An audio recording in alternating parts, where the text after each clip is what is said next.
Shake, Rattle, and Cold, readying the Webb telescope for launch. Presented by Science at NASA.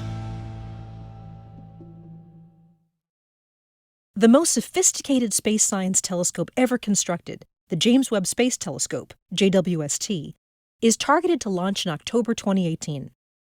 With a primary mirror 3 times as wide as the Hubble Space Telescope and a special sensitivity to penetrating infrared radiation, Webb will peer into the far reaches of the universe to reveal how the first stars and galaxies formed after the Big Bang. Stringent testing is underway to prove it can handle an Earth-shaking takeoff and still capture the universe's first light while deeply ensconced in the hyper-cold of space. At NASA's Goddard Space Flight Center in Greenbelt, Maryland, engineers are testing Webb's science payload in special facilities simulating launch vibration and noise. Eric Smith is the JWST Program Director and Program Scientist. This is the most dynamically complex large telescope ever subjected to vibration tests by NASA. The telescope must deploy in a precisely synchronized sequence as the temperature drops to near absolute zero on its journey to L2. Webb has many interconnected parts of different stiffnesses. All those parts, including the folded, stowed instruments and mirrors, have to survive launch at room temperature. These elements must then all come together seamlessly in the extreme cold to form perfect optical images. All materials change shape as they cool. A flower blossom, a marshmallow, even some metals will shatter or break if hyperfrozen and dropped onto a hard surface or bent. All of Webb's components, once assembled, must cool and move in precisely the right way so that the ultra-fine optical tolerances are met when everything is cold. Think of being able to repeatedly parallel park your car and know the position of your back bumper to within the 1/10 of the diameter of a human hair. That's how accurate we must be in knowing the position of our mirror surfaces. To make this happen, Webb was vibration tested at Goddard, and it will undergo cryogenic testing at Johnson Space Center in Houston, Texas. Cryogenic testing involves taking the entire telescope and instrument package to a temperature of approximately 40 degrees above absolute zero. That's a very chilly minus 388 degrees Fahrenheit, minus 198 degrees Celsius, and making sure its components work as predicted. The science instruments, mirror segments, and mirror-based structure were cold-tested previously. At Johnson, the whole assembly, instrument module plus mirrors, will be cryogenically tested together for the first time. Upon proving it's up to cold snuff, Webb's science section will travel to a Northrop Grumman facility in Redondo Beach, California, for attachment to the spacecraft bus and sunshield. After further vibration and acoustic testing, it's off to French Guiana for a launch atop an Ariane 5 rocket. Seeing our hopes realized in intricate and awe-inspiring hardware is thrilling. Of course, the ultimate goal of the mission is not the hardware itself, but the knowledge it will return. We're just now beginning to once again reach out to the science research community for their ideas of what to observe with Webb, and that is the most exciting part by far. For more news about NASA's next great space telescope, stay tuned to science.nasa.gov.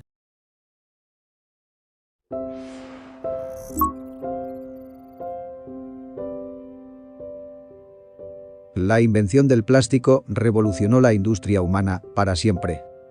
Su uso se generalizó tras la Segunda Guerra Mundial y a día de hoy, este material está omnipresente en casi todos los ámbitos de la sociedad. Su desarrollo inicial tuvo lugar a finales del siglo XIX, pero no fue hasta 1909 cuando Leo Hendrik Baekeland recibe la patente de su invento de la baquelita, una resina sintética termoendurecible. Nacía así el primer plástico sintético de la historia. Actualmente, el mundo moderno no se puede imaginar sin los plásticos. Están presentes en nuestras vidas todo el tiempo porque nos proporcionan muchas ventajas gracias a sus distintas aplicaciones. Sin embargo, su creciente producción, durabilidad y uso amenazan con contaminar cada rincón del planeta, especialmente en los océanos. Pero en términos científicos, ¿qué es el plástico? Los plásticos son, concretamente, materiales sintéticos derivados del petróleo obtenidos mediante procesos de polimerización, es decir, de multiplicación seminatural de largas cadenas de átomos de carbono, dando así origen a una sustancia orgánica maleable en caliente y resistente en frío, y cuya mayor virtud es contar con elasticidad y flexibilidad en ciertos intervalos de temperaturas, permitiendo así su moldeado y adaptación a diversas formas. Es sumamente versátil, gracias a su liviandad, tacto agradable y resistencia, tanto a la degradación biológica como a la ambiental, excepto por la exposición prolongada a rayos ultravioleta. Además, no es conductor de electricidad, por lo que es un buen aislante eléctrico. Son también impermeables y poseen una alta resistencia mecánica. Los plásticos se pueden clasificar en tres tipos: termoplásticos, termoestables y elastómeros. Los termoplásticos son el plástico más utilizado. Se caracteriza por ser un plástico que se deforma a temperatura ambiente y se puede derretir a alta temperatura y transformarse en un líquido que al enfriarse se endurece. Esto es posible porque sus macromoléculas se encuentran libres. Los termoplásticos son los polietilenos, poliésteres, poliestirenos, polipropilenos y polivinilos. Bolsas, botellas, envases de comida, aislantes eléctricos, cajas, entre otros, son ejemplos de los termoplásticos. Los termoestables son plásticos que, una vez se transforman en plástico rígido, ya no se puede volver a modificar su forma. Como termoestables se pueden mencionar los fenoles, animas, resinas de poliéster, resinas epoxi, resina melamínicas, aminoplásticos y baquelita. Aislantes eléctricos, material deportivos, piscinas o tuberías son algunos ejemplos de este tipo. Por último tenemos los elastómeros, que son plásticos de gran elasticidad y rebote, sin perder su forma y dimensión inicial, cuando una fuerza actúa sobre ellos. Forman parte de este tipo de plástico los cauchos, poliuretanos, siliconas, entre otros. Neumáticos, prótesis, trajes de submarinismo o prendas textiles de licra son algunos ejemplos. Los plásticos están presentes en todos los ámbitos de la sociedad. Los avances conseguidos por esta, en los últimos 30 años, no habrían sido posibles sin este material, que es fundamental en sectores como la agricultura, la industria, la alimentación, la medicina, las telecomunicaciones o el transporte. Pero existe un gran problema. No son biodegradables. 150 años es el tiempo que tarda una bolsa común de plástico en degradarse, lo cual hace de ellos una fuente de contaminación importante. Un uso responsable, experimentar con nuevos materiales biodegradables o cambiar el modelo de producción o reciclaje, pueden llegar a ser una solución.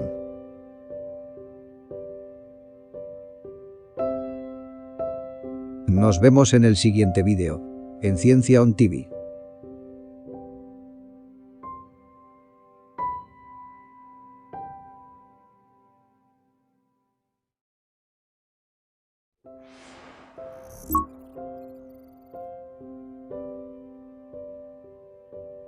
Los premios Nobel es el mayor galardón internacional que existe en el mundo, donde se premian las mayores contribuciones en campos como la química, física, medicina, literatura, paz y economía. Alfred Bernard Nobel, científico e inventor de la dinamita, es el fundador de estos premios que, hasta el día de hoy, se continúan otorgando. Desde su primera edición en 1901 hasta nuestros días, se han dado grandes premios científicos. Pero, ¿quiénes fueron? ¿Y qué aportes hicieron a la ciencia? Haremos un extenso repaso a todos los Nobel, otorgados desde 1901 hasta 2019 en el campo de la física. Un viaje de 119 años de grandes hitos científicos. Guillaume Riontien fue un físico alemán que vivió entre 1845 y 1923. Sus trabajos de investigación empezaron centrándose en el calor específico de los gases y unos años más tarde publicó un artículo sobre la conductividad térmica de los cristales.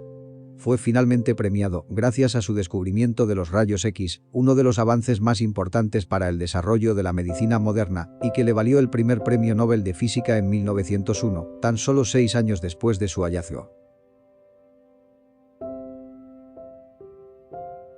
En 1902, Peter Feynman y Hendrik Lorentz reciben el Premio Nobel de Física gracias a sus estudios sobre las reacciones entre magnetismo y radiación luminosos y por llegar a demostrar la separación de las rayas espectrales bajo la acción de los campos magnéticos en 1896.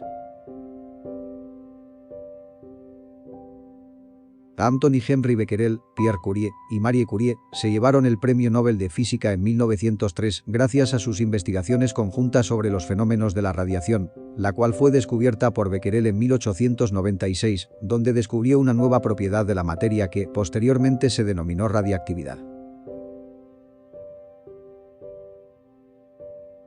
William Stroud fue un matemático y físico británico conocido por sus investigaciones de los fenómenos ondulatorios. Recibió el Premio Nobel de 1904 por ser el descubridor del argón, un gas noble, incoloro, inodoro y químicamente inerte que se encuentra en el aire en un 1% y se utiliza, entre otros, en bombillas o tubos fluorescentes, ya que el argón evita que el filamento reaccione con el aire y se consuma.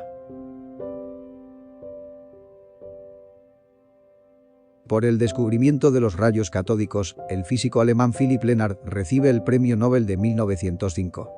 Lo destacable de dicha investigación es que Lenard descubrió que los rayos catódicos eran capaces de atravesar la materia y que la densidad de ésta se relacionaba directamente con la profundidad que la radiación penetraba.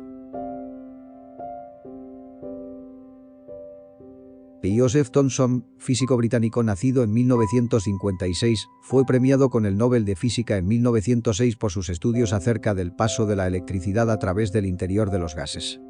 Calculó la cantidad de electricidad transportada por cada átomo y determinó el número de moléculas por centímetro cúbico. Albert Michelson se convirtió en 1907 en el primer estadounidense que obtuvo el Premio Nobel de Física. Nacido en 1852, logró el galardón gracias a la creación de instrumentos ópticos de precisión y por las investigaciones espectroscópicas y metrológicas llevadas a cabo con su ayuda. Físico francés nacido el 16 de agosto de 1845, Gabriel Lippmann obtuvo en 1908 el Premio Nobel por sus descubrimientos en el campo de la termodinámica, la acústica, la electricidad y la óptica, y también por sus trabajos sobre la radiactividad.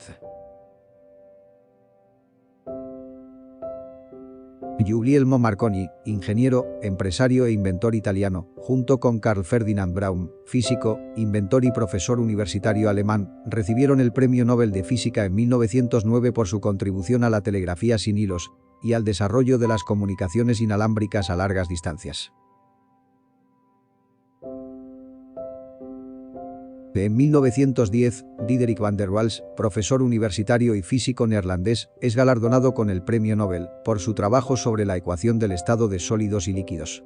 Waals fue el primero en darse cuenta de la necesidad de tomar en consideración el volumen de las moléculas y las fuerzas intermoleculares, estableciendo la relación entre presión, volumen y temperatura de los gases y los líquidos. Físico alemán nacido en 13 de enero de 1864, el Premio Nobel de 1911 lo recibe, Wilhelm Wien. Desarrolló una fórmula que relaciona la longitud de onda para la cual la emisión de energía es máxima con la temperatura absoluta del cuerpo emisor de radiación. Su descubrimiento sobre las leyes de la radiación del calor le valió este Premio Nobel. Como dato curioso, en su honor existe un cráter en Marte que lleva su nombre. Niels Gustav Dahlem, ingeniero sueco, fue nombrado ganador del Premio Nobel de Física de 1912 gracias a la invención de reguladores para ser usados en combinación con acumuladores de gas en la iluminación de faros y boyas. Su invento más importante fue el solventil, una válvula o regulador solar que permitía encender automáticamente un chorro de gas cuando disminuye la luz y apagarlo cuando aumenta. Posteriormente fue reemplazado por dispositivos eléctricos y electrónicos basados en células fotoeléctricas. J.K. Merlin Owens fue un físico neerlandés famoso por ser el descubridor de la superconductividad. En 1913 recibe el Premio Nobel por su investigación sobre las propiedades de la materia a bajas temperaturas, lo que le llevó, entre otras cosas, a producir helio líquido. Max von Laue nace en Alemania el 9 de octubre de 1879. Este físico alemán es galardonado con el Premio Nobel de 1914 por el descubrimiento de la difracción de los rayos X causada por cristales, que permitieron un mayor conocimiento de la estructura de composición de los mismos y por un paso importante en el desarrollo de la espectroscopia de los rayos X. William Henry Bragg, físico y profesor universitario inglés, fue galardonado en 1915 con el Premio Nobel de Física junto a su hijo Lawrence Bragg. Se llevaron el galardón gracias a sus estudios en el análisis de la estructura cristalina por medio de los rayos X y por un importante paso en el desarrollo de la cristalografía de rayos X. Padre e hijo demostraron que la difracción de los rayos X a través de los cristales puede ser descrita como una reflexión especular producida por un conjunto de planos paralelos del retículo cristalino. En este año, 1916, no se realizó la entrega de los premios Nobel. Charles Bouvier Berkeley fue un físico británico ganador del Premio Nobel de 1917. Logró progresos significativos en el desarrollo y perfeccionamiento de las leyes de dispersión de rayos X y fue galardonado por su descubrimiento acerca de las características de la radiación de Röntgen ejercida sobre los elementos, lo que significaba otro paso importante en el desarrollo de la cristalografía de rayos X. Max Planck, físico y matemático alemán considerado como el fundador de la teoría cuántica, fue, en 1918, galardonado con el Premio Nobel de Física gracias a sus descubrimientos sobre los cuantos de energía, lo que dio lugar a su teoría cuántica postulada en 1900, la cual revolucionó la física del siglo XX. Nacido el 15 de abril de 1874, Johann Stark fue un físico alemán ganador del Premio Nobel de 1919. Publicó más de 300 trabajos relacionados principalmente con la electricidad y campos análogos. Fue galardonado por su descubrimiento del efecto Doppler en los rayos canales y por el descubrimiento de las líneas espectrales cuando la luz está sometida a un campo eléctrico intenso. Charles Edward Guyen fue un físico suizo nacido el 15 de febrero de 1861. Ganó el Premio Nobel de Física en 1920 en reconocimiento de sus aportaciones sobre la medición de la precisión en física por su descubrimiento de anomalías en las aleaciones de acero y níquel, denominada INBAR. Estas aleaciones tienen un coeficiente de dilatación térmica o cambios en la elasticidad debidos a la temperatura muy pequeños, lo que permite su uso en la construcción de relojes y de patrones para medidas geodésicas. Hasta aquí este primer capítulo. Hemos repasado todos los premios Nobel de Física, comprendidos entre 1901 hasta 1920. Un repaso a 19 años de grandes hitos científicos. En el segundo episodio, repasaremos los Nobeles de entre 1921 hasta 1940. En Ciencia On TV.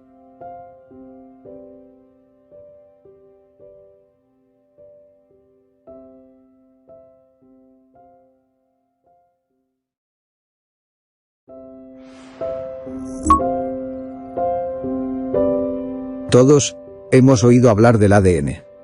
Es a la vida lo que las letras a los libros. Esas pequeñas piezas que conformadas de una u otra manera determinan el rumbo de la vida de todos los seres vivos. Su descubrimiento y desarrollo en los últimos 2 siglos ha supuesto uno de los hallazgos más importantes de la ciencia. Daremos una definición más exacta, pero antes conozcamos un poco acerca de su larga historia. El ADN fue aislado por primera vez en 1869 por el biólogo suizo Johann Friedrich Mexer. Observó que dentro de las células había una sustancia aislada rica en fosfatos, sin azufre y resistente a las proteasas.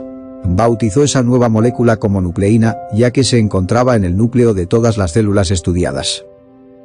Entre 1885 y 1901, la composición química del ADN empezó a definirse. En 1889, Richard Altman, patólogo alemán, redefinió esta sustancia con el término de ácido nucleico. Por su parte, el médico alemán, Albert Coxel, descubrió la existencia de hidratos de carbono y de unos compuestos o bases nitrogenadas, a las que llamó adenina, guanina, citosina y timina. Todas ellas dentro de la molécula de ADN. Este descubrimiento le valió el Premio Nobel de Medicina en 1910.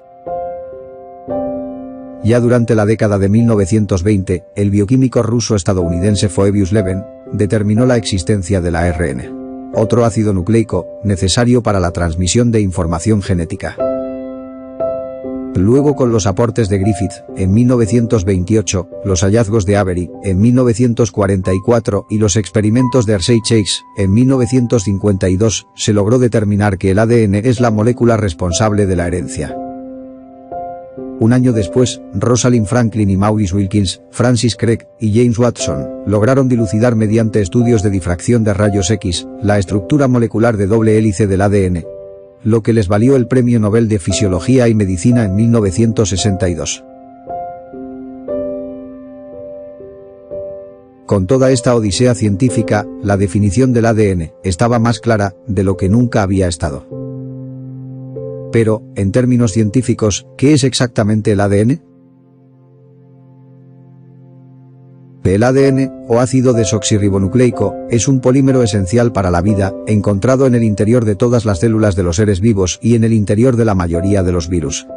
Contiene las instrucciones genéticas que están implicadas en el proceso de desarrollo y funcionamiento de todos los seres vivos, desde las bacterias hasta los organismos multicelulares, como plantas y animales. El ADN se encuentra en el núcleo de las células, aunque una pequeña parte también se localiza en las mitocondrias. De ahí los términos ADN mitocondrial y ADN nuclear. Además, el ADN se transmite de manera hereditaria y de generación en generación, pudiendo sufrir modificaciones en el proceso de transmisión y que determinan la evolución de las especies. Un gen es un segmento corto de ADN. Los genes están en los cromosomas, que a su vez se localizan principalmente en el núcleo de la célula. Es la unidad molecular de la herencia genética, pues almacena la información genética y permite transmitirla a la descendencia. Hay aproximadamente 20.000 genes en cada célula del cuerpo humano. El ARN o ácido ribonucleico es el otro tipo de ácido nucleico que posibilita la síntesis de proteínas. Si bien el ADN contiene la información genética, el ARN es el que permite que ésta sea comprendida por las células. Todas las células del cuerpo humano, con excepción de los glóbulos rojos, tienen el mismo ADN, que está formado por aproximadamente 3.000 millones de nucleótidos, y se haya compactado unas 10.000 veces su tamaño original. Estirado, el ADN de una célula mide 2 metros. Pero, además de su función más evidente, la de proveer la información genética que nos determina como ser vivo, el ADN tiene otras funciones. Tiene la capacidad de hacer copias de sí mismo, permitiendo que la información genética se transfiera de una célula a las células hijas.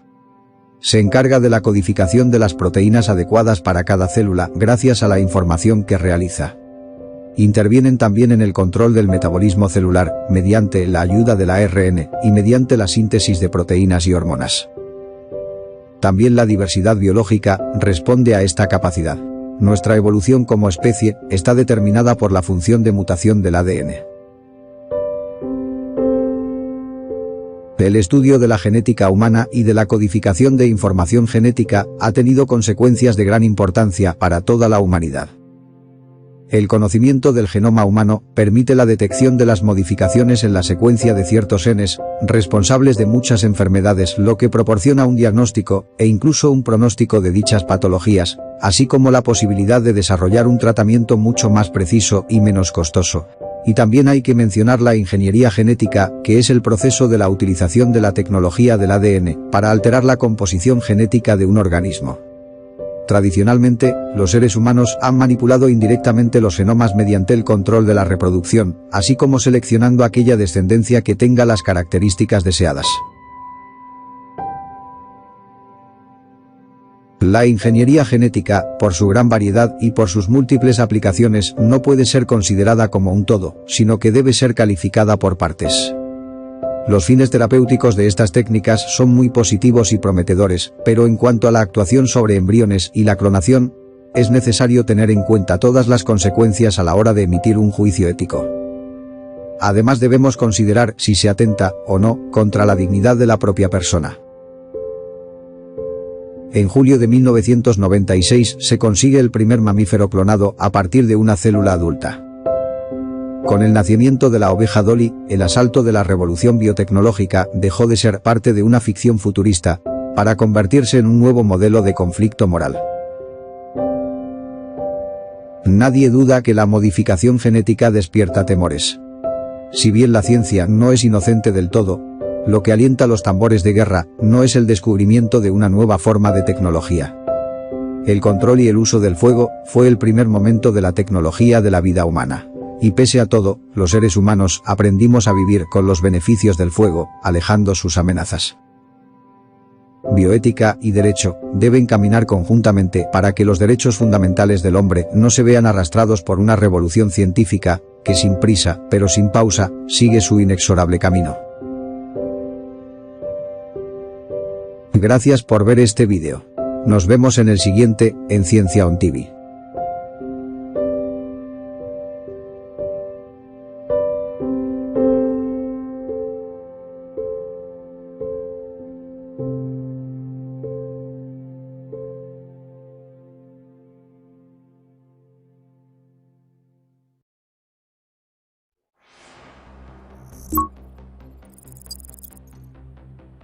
A principios del siglo XX, la mayoría de los astrónomos creía que el universo observable consistía de una sola galaxia, la Vía Láctea. Más tarde, con la llegada de los grandes telescopios, empezamos a observar que el universo era mucho mayor de lo que pensábamos. El 23 de noviembre de 1924, el astrofísico estadounidense Edwin Hubble determinó que Andrómeda no era una nebulosa como así se había creído hasta entonces. Andrómeda, o también conocida como M31, era otra galaxia como la nuestra. Desde entonces se han observado alrededor de 100.000 a 200.000 millones de galaxias. Y estudios más recientes afirman que hay entre 1 y 2 billones de galaxias en todo el universo conocido. La mayoría de las galaxias se localizan a distancias enormes de la Vía Láctea. Son difíciles de observar, por lo que se requiere tecnología muy avanzada para determinar sus características. Numerosos astrónomos declaran que a día de hoy todavía queda un 90% de galaxias por reconocer y que la suma total sería mucho mayor. ¿Pero qué es una galaxia exactamente? Una galaxia es un sistema masivo donde se concentran planetas, nubes de gas, polvo cósmico, asteroides, satélites, materia oscura, energía oscura, nebulosas, cúmulos estelares y sistemas estelares múltiples. Todo ello unido gravitatoriamente entre sí. El origen de las galaxias es un tema aún discutido. Los astrónomos creen que comenzaron a formarse poco después del Big Bang. En la etapa posterior a la explosión, las nubes de gases se unieron y comprimieron debido a la gravedad, lo que constituyó una primera parte de las galaxias. Después, las estrellas pudieron concentrarse formando cúmulos globulares, dando así forma a la recién nacida galaxia. Las galaxias se clasifican por lo general en relación a su forma. Las galaxias elípticas se componen de las estrellas más viejas y suelen encontrarse en los cúmulos de galaxias. Las más grandes de las que se tiene conocimiento son elípticas, pero las hay también pequeñas. Un ejemplo de galaxia elíptica es IC 1101, descubierta por William Herschel en 1790. Una galaxia elíptica supergigante en el centro del cúmulo de galaxias Abell 2029, en la constelación de Virgo. Las galaxias espirales son colecciones enormes de miles de millones de estrellas, en las que muchas de ellas se agrupan en forma de disco, con un abultamiento esférico central con estrellas en su interior. En el disco, existen brazos más luminosos donde se concentran las estrellas más jóvenes y brillantes. Están también las galaxias irregulares, que no tienen una morfología clara o distinguible y tienden a poseer estrellas jóvenes. Tenemos también las galaxias lenticulares, con una forma que se encuentra a medio camino entre una galaxia espiral y una elíptica. Por último tenemos las llamadas galaxias peculiares. Galaxias que no poseen de una forma común o estándar, sino que presentan formas raras o inusuales, en términos de composición y tamaño. Las galaxias son como las grandes ciudades a nivel cósmico. Y como las grandes ciudades, en su centro es donde más actividad hay. Edwin Hubble nos abrió los ojos hacia un universo lleno de galaxias. Pero con ello reveló una menos agradable. Descubrió que las galaxias se están distanciando unas de otras y cada vez a mayor velocidad. En un futuro lejano, ni con los mayores telescopios veremos muchas de las galaxias que hoy podemos ver, ya que se distanciarán de nosotros, perdiéndose en el vasto universo. En algún momento nuestra vecina más cercana, Andrómeda, será la única galaxia observable en nuestros cielos nocturnos. Al estar tan cerca de la Vía Láctea, llegará un punto en que las dos se fusionarán dando lugar a una supergalaxia. Gracias por ver este vídeo. Nos vemos en Ciencia On TV.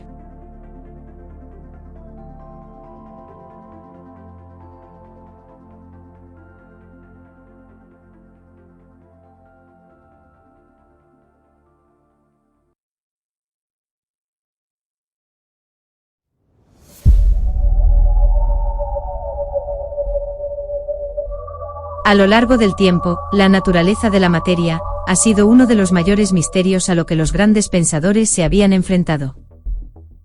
En el siglo V, Leucipo sostenía que todas las formas de materia debían estar constituidas por un mismo tipo de elemento que adoptaba formas diferentes. Sostenía además que si dividíamos la materia en partes cada vez más pequeñas, acabaríamos encontrando una porción que no se podría seguir dividiendo.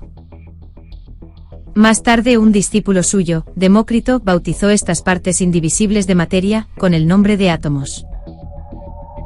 Pero conocer la verdadera naturaleza del átomo no fue cuestión de años, sino de siglos. En 1808, John Dalton lanzó su particular teoría atómica, donde afirmaba que todos los elementos que se conocen estaban constituidos por átomos, y esto era lo más pequeño en que la materia podía ser dividida. Más de un siglo después, en 1906, Joseph Thomson ponía en jaque la teoría atómica de Dalton, al afirmar que los átomos no eran indivisibles, y lo demostró descubriendo los electrones, partículas más pequeñas que el átomo, y que además formaban parte de él. Según Thomson, los electrones gravitaban en órbitas circulares o elípticas alrededor del núcleo, al mismo tiempo que giraban sobre sí mismos. Se encargaban de establecer las atracciones existentes entre los átomos, y producían a través de su movimiento corriente eléctrica, por ejemplo, en la mayoría de los metales. Ya en 1911, Ernest Rutherford publicó la primera teoría sobre la estructura del átomo, en la que decía que los electrones giraban alrededor del núcleo, como si fuera un sistema solar en miniatura. Rutherford fue el descubridor del núcleo del átomo y su teoría se mantuvo hasta 1913, fecha en la cual entra en escena Niels Bohr, donde lanza una nueva teoría, la cual decía que los electrones giran en torno al núcleo, en órbitas, y donde las demás partículas, como los neutrones y electrones, se concentraban en el núcleo del átomo. A día de hoy, esta teoría está considerada como una de las más importantes, y se conoce como teoría atómica de Bohr. Más tarde, en 1932, James Chadwick descubrió el neutrón, una de las partículas fundamentales de la materia que se encuentra en el núcleo del átomo, y que no tiene carga eléctrica. El número de neutrones en el núcleo atómico de un elemento determina el isótopo al que pertenece. Los isótopos son átomos cuyos núcleos atómicos tienen el mismo número de protones pero diferente número de neutrones. Las moléculas se forman por la combinación de dos o más átomos. En 1969 logra el Premio Nobel de Física un estadounidense llamado Murray Gell-Mann. Este físico aportó que existían partículas aún más pequeñas en el núcleo atómico. Son conocidos como quarks, y están adheridas unas a otras para formar los neutrones y protones dentro del propio núcleo. Este descubrimiento condujo a una nueva rama de la física, en la cual se investiga estas subpartículas y sus movimientos dentro del átomo. En la actualidad, sabemos que los átomos son en su mayoría espacio vacío. Cuando intentamos tocar algo realmente no tocamos nada, sino que sentimos la repulsión de los electrones, ya que nosotros al estar formados íntegramente de átomos, la parte externa que son electrones, siempre tienen carga negativa, y estos se repelen. Las fuerzas nucleares fuertes y débiles mantienen unidos los protones y a los neutrones, mientras que la fuerza eléctrica contiene a los electrones y protones. Si cogemos un simple grano de arena de cualquier playa del planeta Tierra, encontraremos que contiene alrededor de 2 trillones de átomos. Por tanto, la cantidad de átomos en el universo es inmensa, y más si se tiene en cuenta que no sabemos si el propio universo es infinito. El átomo de hidrógeno es el más abundante de todo el universo observable. La comprensión de la estructura del átomo a través del tiempo ha supuesto grandes avances científicos. La bomba atómica no ha sido muy beneficiosa para nosotros, pero la comprensión de la materia y de las partículas elementales del propio universo sí ha supuesto una gran revolución, que continúa su camino a día de hoy.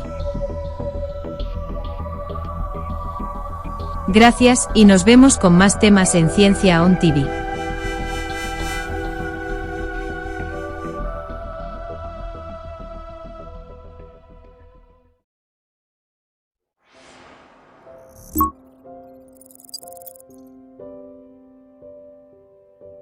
Tras revolucionar la física durante los primeros compases del siglo XX, parecía evidente que Albert Einstein sería galardonado algún día con el Premio Nobel. Lejos de lo que mucha gente cree, su famosa teoría de la relatividad general no fue lo que le llevó a ganar el ansiado galardón. Sin embargo, logró en 1921 el premio Nobel gracias a sus aportaciones a la física teórica y especialmente por el descubrimiento de la ley del efecto fotoeléctrico. Se denomina efecto fotoeléctrico al proceso por el cual se liberan electrones de un material por la acción de la radiación, ya sea con luz visible o ultravioleta.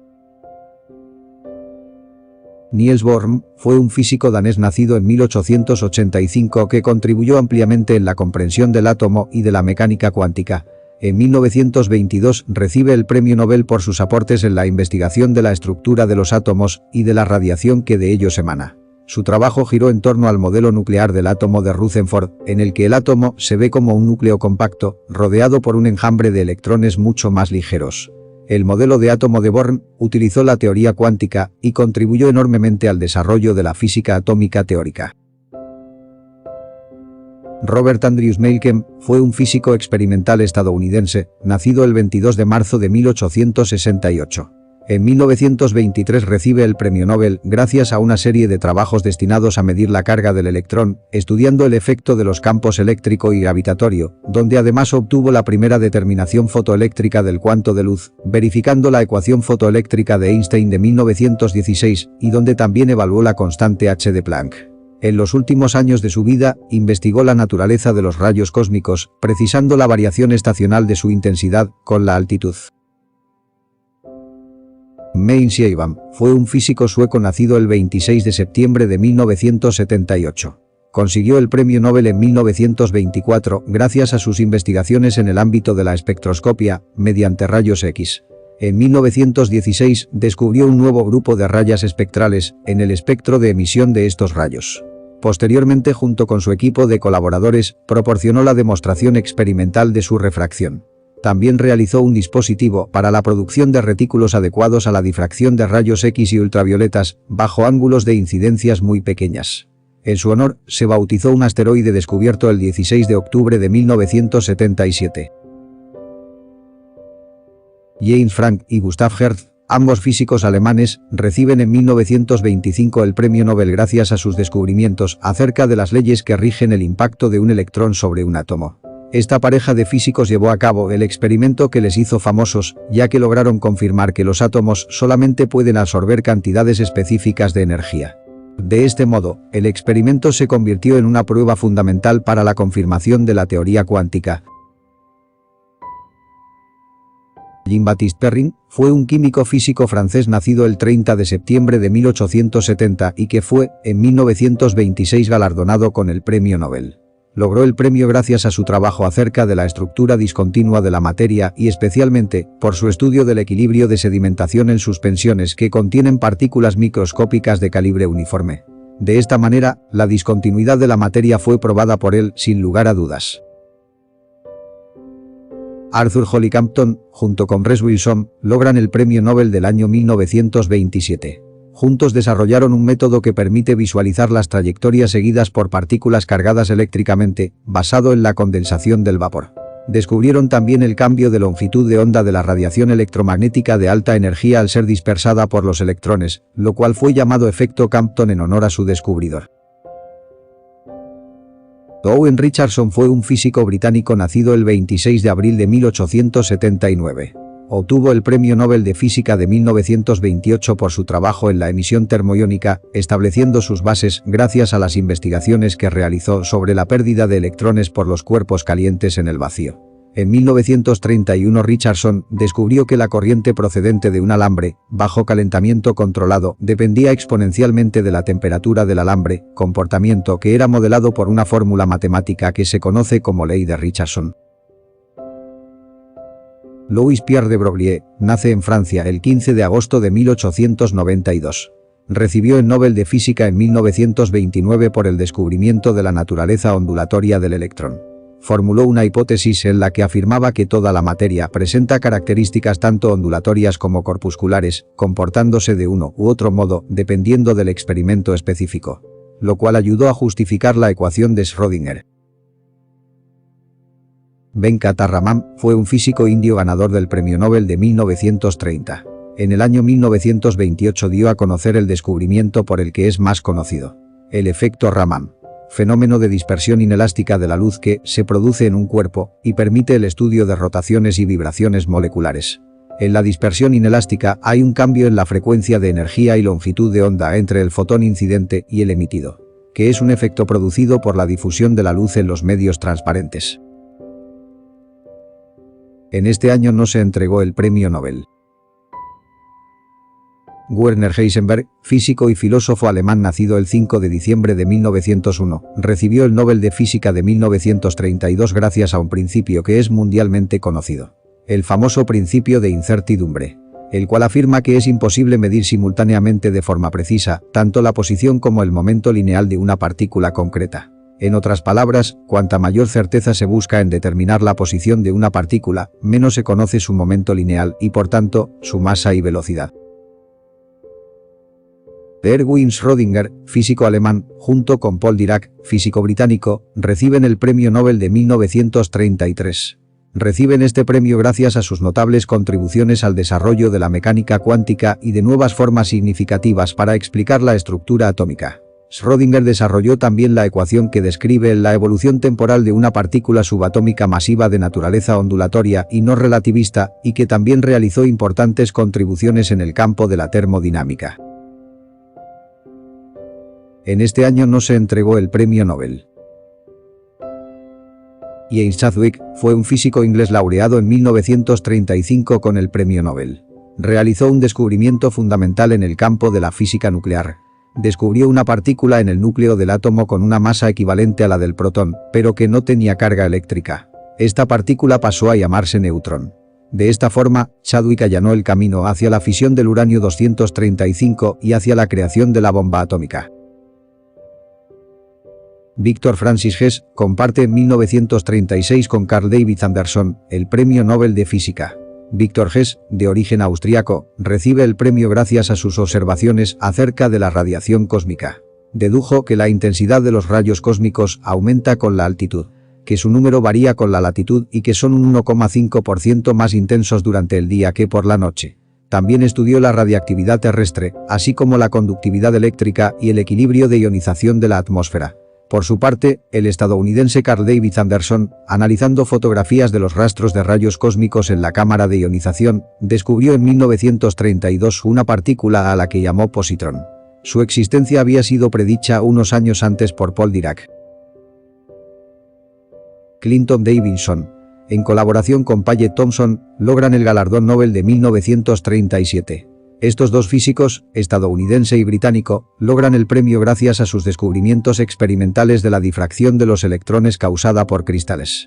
La difracción de electrones es frecuentemente utilizada en física y química de sólidos para estudiar la estructura cristalina de los sólidos. A partir del patrón de difracción observado, es posible deducir la estructura del cristal que produce dicho patrón de difracción.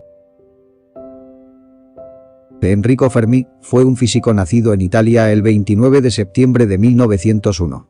En 1938 recibe el premio Nobel por sus demostraciones sobre la existencia de nuevos elementos radiactivos producidos por la irradiación de neutrones. Posteriormente vio que las sustancias hidrogenadas y en general los elementos ligeros podían disminuir la velocidad de los neutrones después de choques elásticos. Y así, en 1935 estudió las propiedades de absorción y difusión de los neutrones lentos. Ernest Lawrence es galardonado con el Premio Nobel de Física en 1939. Este físico y químico estadounidense es premiado por la creación y desarrollo del ciclotrón y por los resultados obtenidos de ello, especialmente en relación con elementos radiactivos artificiales. Uno de sus alumnos se apropió de su idea y construyó un artefacto capaz de acelerar protones hasta suministrarles una energía de 13.000 electronvoltios. Animado por el éxito de su alumno, Lawrence diseñó otro ciclotrón capaz de comunicar a las partículas subatómicas una energía de hasta 1.200.000 electronvoltios. Energía suficiente para provocar la desintegración del núcleo atómico. En uno de sus ciclotrones consiguió aislar por primera vez el tecnecio, el primer elemento no presente en la naturaleza obtenido de forma artificial. En 1940 no se otorgaron los premios Nobel. Hasta aquí llegamos en el segundo capítulo. En el siguiente, repasaremos los Nobeles de Física comprendidos entre 1941 hacia 1960. En Ciencia On TV.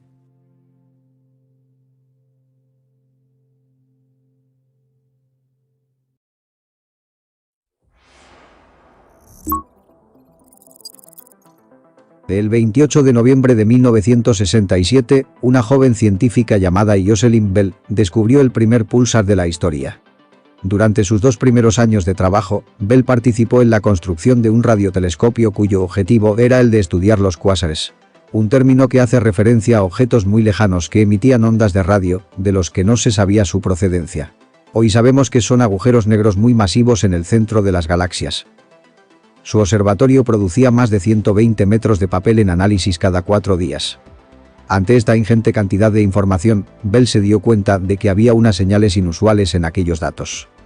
Más aún cuando en las estrellas pulsantes previamente conocidas la duración de los pulsos era del orden de horas. De tratarse de un objeto astronómico, su tamaño sería inferior a los 500 kilómetros de radio, cuando es bien sabido que las estrellas son centenares de veces superiores en tamaño. A finales de 1968 se nombraron estas señales como púlsares. Los astrónomos se lanzaron a su caza y captura, existiendo en la actualidad más de 600 púlsares caracterizados. Jocelyn Bell debió ser galardonada con el Nobel de Física de 1974 por este descubrimiento, pero en su lugar se lo otorgan injustamente a su director de doctorado, Anthony Hewitt. Con todo esto, ¿qué es un púlsar exactamente? Un púlsar es el resultante del colapso gravitacional de una estrella supergigante masiva, después de agotar el combustible en su núcleo y explotar como una supernova. De forma simple, los púlsares son estrellas de neutrones en rotación. Las estrellas de neutrones son uno de los estados tras la muerte de una estrella de gran masa que tras explotar como supernova, colapsa su centro con tal gravedad que los protones y electrones de los átomos se unen para formar neutrones. Una estrella de neutrones tiene 3 características principales: poco tamaño, gran masa y una alta velocidad de giro.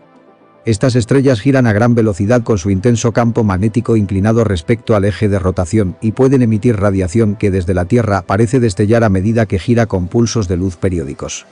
Emiten radiación de forma constante, pero se ven a intervalos regulares debido al giro de la estrella. El tamaño de las estrellas de neutrones es del orden de 10 kilómetros de radio. Es una estrella realmente pequeña en tamaño, pero su masa es aproximadamente 1,4 veces la masa del Sol. El movimiento de las estrellas de neutrones es muy rápido, pudiendo completar desde cientos a miles de vueltas por segundo, alcanzando velocidades de hasta 70.000 kilómetros por segundo. Esta velocidad extrema junto con la altísima densidad hacen que los electrones que quedan en la superficie giren alrededor del núcleo a altísimas velocidades, creando un campo electromagnético muy intenso. Los periodos de rotación típicos de los púlsares van desde el milisegundo a unos pocos segundos. Después de girar durante varios millones de años, los púlsares se quedan sin energía y se convierten en estrellas de neutrones normales. Se cree que una estrella de neutrones deja de funcionar como púlsar cuando su periodo de rotación llega a un valor máximo que se alcanza cuando el objeto alcanza los 10 millones de años de edad. El motivo de la muerte reside en que, al decelerar la rotación, el campo eléctrico generado pierde fuerza y o bien ya no puede arrancar partículas cargadas o es incapaz de acelerarlas para producir radiación. Gracias y nos vemos con más temas en Ciencia On TV.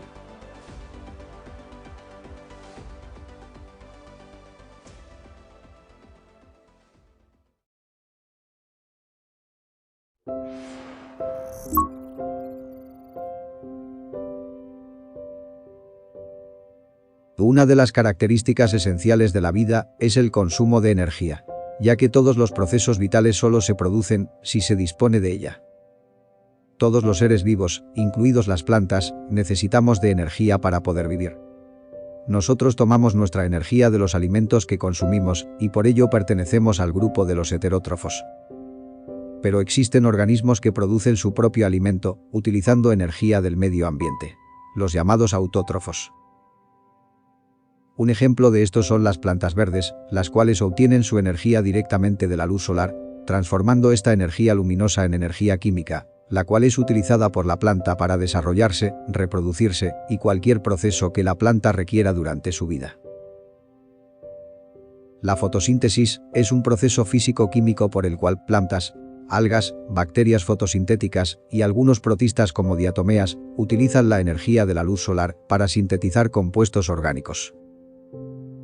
Los árboles y las plantas usan la fotosíntesis para alimentarse, crecer y desarrollarse. Johann Seygenhost, fisiólogo y químico británico, está considerado como el descubridor de la fotosíntesis desde 1779. Para realizar la fotosíntesis, las plantas necesitan de la clorofila, una sustancia de color verde que se ubica en el interior de los cloroplastos de la célula vegetal. Es la encargada de absorber la luz adecuada para realizar este proceso. A su vez, la clorofila es responsable del característico color verde de las plantas. Las plantas se alimentan siguiendo un determinado proceso que consta de 4 fases. La primera es la absorción, donde las raíces absorben el agua y minerales presentes en la tierra. El segundo es el proceso de circulación, donde se transporta el agua y minerales del tallo hacia las hojas. El tercero es la famosa fotosíntesis. Se realiza en las hojas donde se orientan hacia la luz. La clorofila atrapa esta luz solar y junto con el dióxido de carbono se transforma la savia bruta en savia elaborada, que constituye el alimento de la planta. Además, la planta produce oxígeno, que es expulsado por las hojas. El último proceso, o última fase, es el proceso de respiración. Las plantas, al igual que los animales, toman oxígeno y expulsan dióxido de carbono. El proceso se produce sobre todo en las hojas y en los tallos verdes. La respiración la hacen tanto de día como por la noche, pero en la noche, ante la falta de luz, solo realizan la función de respiración. La fotosíntesis es el proceso químico más importante en la Tierra. Es completamente imprescindible para la supervivencia de los seres vivos. Los animales, incluidos los seres humanos, viven porque las plantas existen, y estas viven gracias a la fotosíntesis.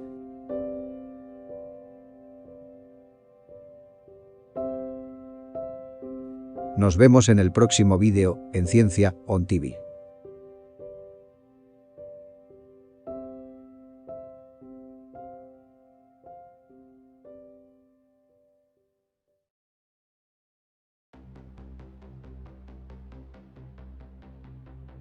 A tan solo 25 millones de kilómetros de nuestro mundo se encuentra el planeta más cercano a nosotros, y a la vez, uno de los más misteriosos. Venus y la Tierra se formaron en la misma época, hace unos 4.000 millones de años a partir de la misma nebulosa. Sin embargo, son planetas muy diferentes. Su enorme efecto invernadero, asociado con la gran cantidad de dióxido de carbono en su atmósfera, provoca las temperaturas más altas de todos los planetas del Sistema Solar, incluso más que Mercurio. Esto hace de Venus un planeta muy difícil de observar y explorar de cerca, ya que una nave espacial no sobrevive mucho tiempo en su superficie. Tras la Luna, fue el primer cuerpo del Sistema Solar en ser visitado por una sonda espacial. La Mariner 2 sobrevoló Venus en diciembre de 1962 a una distancia de 34.773 kilómetros y se convirtió en la primera sonda en transmitir desde las proximidades del planeta. El 1 de marzo de 1966, la sonda soviética Venera 3 se estrelló deliberadamente en Venus, convirtiéndose en la primera nave espacial en alcanzar la superficie de otro mundo. Una de las últimas misiones relativamente exitosa se realizó en 2010 cuando se lanzó rumbo a Venus a la sonda espacial japonesa Icaros, siendo la primera sonda que incorporaba células solares impulsada por una vela cuadrada de 20 metros de largo. El 8 de diciembre de ese mismo año, Icaros pasó a 80.000 kilómetros de Venus. En total, han sido 26 misiones espaciales realizadas a nuestro planeta vecino, muchas de ellas, lamentablemente, sin mucho éxito. Con todo esto, ¿qué sabemos acerca de Venus? Venus es el segundo planeta rocoso del Sistema Solar, y el sexto en cuanto a tamaño. Según historiadores y científicos, se formó hace aproximadamente 4.000 millones de años. Es un mundo extremo, caliente, seco y con una presión en la superficie 90 veces mayor que la terrestre. Hasta la fecha, no se ha registrado ningún satélite en este planeta. Su temperatura es extremadamente alta, logrando alcanzar fácilmente los 499 grados, más caliente que ningún otro del Sistema Solar. Se debe principalmente a gases de efecto invernadero que inundan el planeta en forma de dióxido de carbono, las cuales capturan la calor del Sol, provocando estas temperaturas tan extremas. La órbita de Venus es una elipse con una excentricidad que lo ubica como la órbita más circular de todos los planetas. Presume de tener el día más largo del sistema solar, equivalente a unos 243 días terrestres, mientras que su periodo orbital, es decir, su año, es de unos 225 días, además de tener un movimiento de estrógiro, gira en sentido antihorario, muy diferente a los movimientos de otros planetas. La geología de Venus ofrece características superficiales impresionantes que contrastan tanto por su belleza como por su rareza. Su superficie muestra una clara evidencia de una actividad volcánica muy activa en el pasado. Sin embargo, a diferencia de otros cuerpos del sistema solar que han sufrido una gran craterización como la Luna, Venus tiene una baja densidad de cráteres. La cadena montañosa más alta de Venus, Maxwell Montes, tiene un radio de 6.051 kilómetros, alcanzando casi los 11.000 metros sobre el radio medio del planeta. Se supone que Venus tuvo originalmente tanta agua como la Tierra, pero que al estar sometida a la acción del Sol sin ningún filtro protector, el vapor de agua en la alta atmósfera se disocia en hidrógeno y oxígeno, escapando el hidrógeno al espacio por su baja masa molecular. La posibilidad de algún tipo de vida en Venus es algo que se lleva planteando hace tiempo.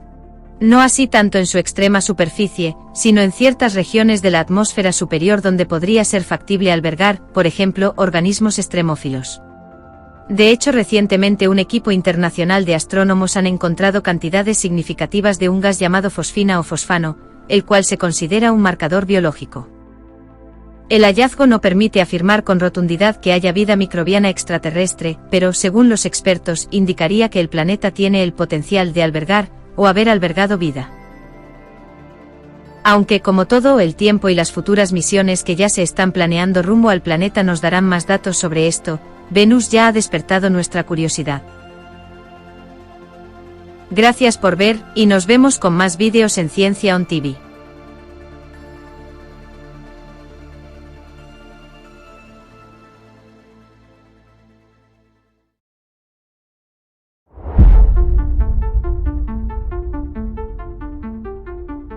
Determinar las distancias a objetos celestes es una de las técnicas más complejas e importantes de la astrofísica.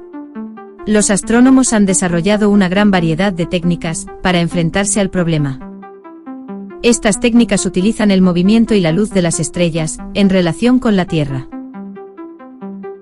La unidad de medida más conocida y usada es el año luz.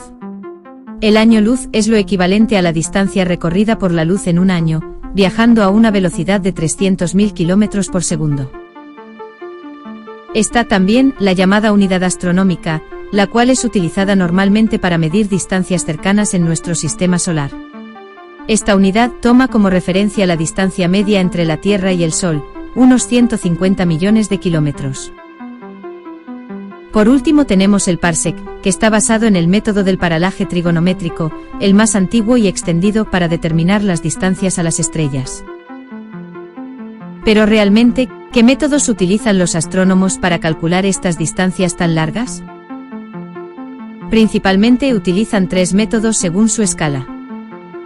El primer método se utiliza basándose en el movimiento geométrico del objeto astronómico. Este método se llama paralaje, se mide con simple trigonometría, y es producto del cambio en la posición que ocupa la Tierra en su órbita, y que hace que las estrellas próximas se desplacen con respecto a las estrellas más distantes. Se utiliza esta técnica principalmente para medir distancias a estrellas próximas a la Vía Láctea. El segundo método utiliza un tipo de estrellas llamadas variables cefeidas.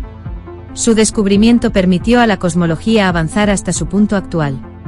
Estas estrellas experimentan una variación en su brillo, o fluctúan con el transcurso del tiempo. Las estrellas cefeidas más lejanas parecen más débiles, debido a que su luz se extiende y luego se difunde. Por tanto, si se sabe lo brillante que debería ser la estrella y se compara con lo brillante que realmente es, deberíamos saber su distancia. Se utiliza este método para medir las distancias a estrellas lejanas. En tercer y último lugar, para medir distancias a estrellas fuera de la Vía Láctea, los astrónomos utilizan una técnica que tiene que ver con el desplazamiento hacia el rojo de la luz.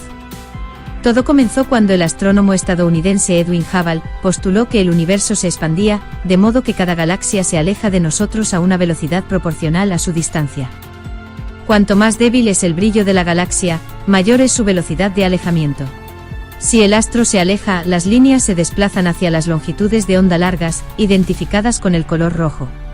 Pero por el contrario, si el astro se acerca, las líneas se corren a longitudes de onda corta, es decir, hacia el azul.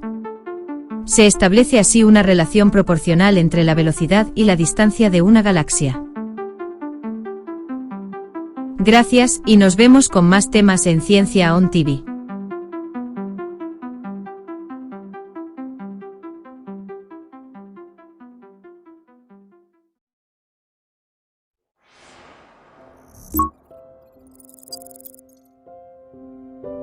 Bienvenidos a esta tercera parte de los premios Nobel de Física de toda la historia.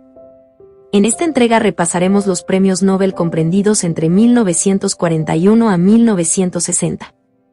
Tenemos que saltarnos 2 años, ya que tanto en 1941 como 1942, debido a la Segunda Guerra Mundial, no fueron otorgados los premios Nobel. Otto Stern fue un físico alemán nacido el 17 de febrero de 1888. Tras servir en la Primera Guerra Mundial, centró sus investigaciones en el campo de la física atómica y llegó a ser catedrático de la Universidad de Hamburgo. Stern logró calcular el momento magnético del átomo de plata y halló para el momento magnético del protón un valor 2,5 veces mayor que el predicho por la teoría de Dirac. Sus estudios sobre las radiaciones moleculares, las propiedades magnéticas de los átomos y la materialización de los fotones le valieron el Premio Nobel de Física en 1943. El 29 de julio de 1898, nace en Polonia, Isidor Isaac Rabi. Rabi introdujo nuevos métodos de observación de los espectros basados en la resonancia magnética atómica y de haces moleculares. Abrió también el camino para determinar con exactitud las propiedades magnéticas de las moléculas o núcleos atómicos. Además, calculó el momento magnético del electrón y se pudo probar la potencia de la teoría de la electrodinámica cuántica. Por estos trabajos se le otorga el Premio Nobel de Física en 1944. Wolfgang Pauli fue un físico teórico austríaco, nacionalizado suizo y luego estadounidense, nacido en Viena el 25 de abril de 1900. Mundialmente reconocido por ser el autor del principio de exclusión, según el cual, es imposible que 2 electrones en un átomo puedan tener la misma energía, el mismo lugar, e idénticos números cuánticos. Este descubrimiento le valió el Premio Nobel de 1945. Percy Williams Bridgman fue un físico estadounidense nacido en Massachusetts el 21 de abril de 1882. En 1946 recibe el Premio Nobel por la invención de un aparato para producir presiones extremadamente altas y por los descubrimientos que hizo en relación a ello en el campo de la física de altas presiones.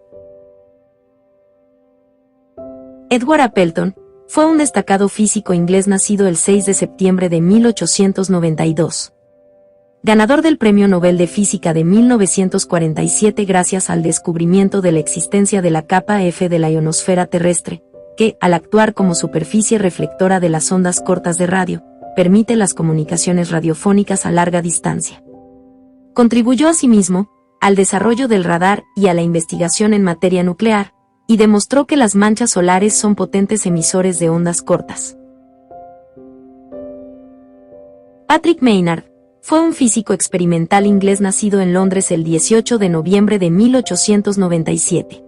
Logra hacerse con el Premio Nobel de 1948 gracias a sus investigaciones sobre los rayos cósmicos, usando su invención de la cámara de niebla, confirmando la existencia del positrón, y descubriendo y reconociendo ahora inmediatamente las trazas de la producción del par positrón-electrón, con giros opuestos.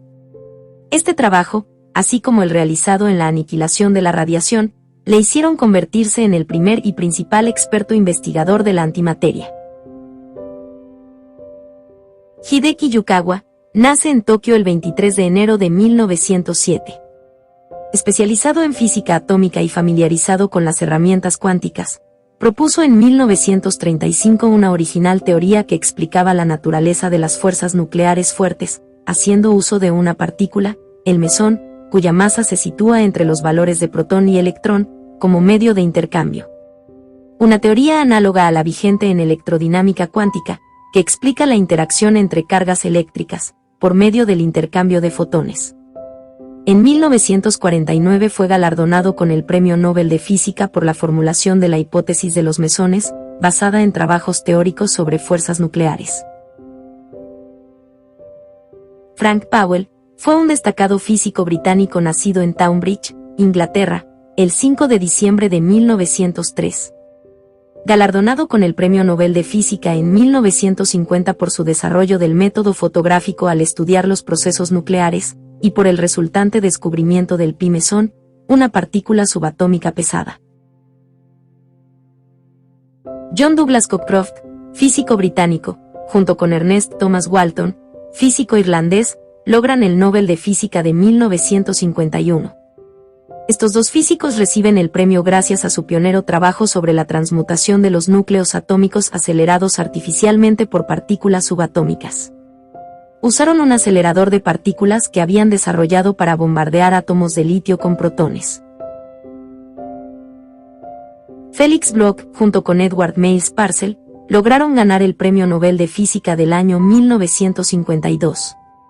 Se llevan el premio gracias al desarrollo de nuevos métodos en la medición precisa de efectos magnéticos nucleares. Además, entre otras cosas, contribuyeron al desarrollo de un nuevo método para medir con precisión la intensidad del campo magnético de los núcleos atómicos. Esta técnica se denomina resonancia magnética nuclear, y se ha aplicado en diversos campos, como el diagnóstico mediante resonancia magnética, la cual permite obtener imágenes detalladas del interior del cuerpo humano, facilitando así a los médicos el diagnóstico de enfermedades y heridas. Frits Cernijk fue un físico neerlandés nacido en Ámsterdam el 16 de julio de 1888. En 1953 es galardonado por el método de contraste de gases y por la invención del microscopio de contraste de fases. Su invención, que constituye una gran mejora en comparación con la teoría clásica del microscopio establecida por Abbe, se basó en que la luz reflejada por una superficie metálica experimenta diversos corrimientos de fase. El célebre físico y matemático alemán Max Born, junto con el también matemático Walter Bott, son galardonados en 1954 con el Premio Nobel. Fueron premiados gracias básicamente a los aportes que hicieron a la mecánica cuántica.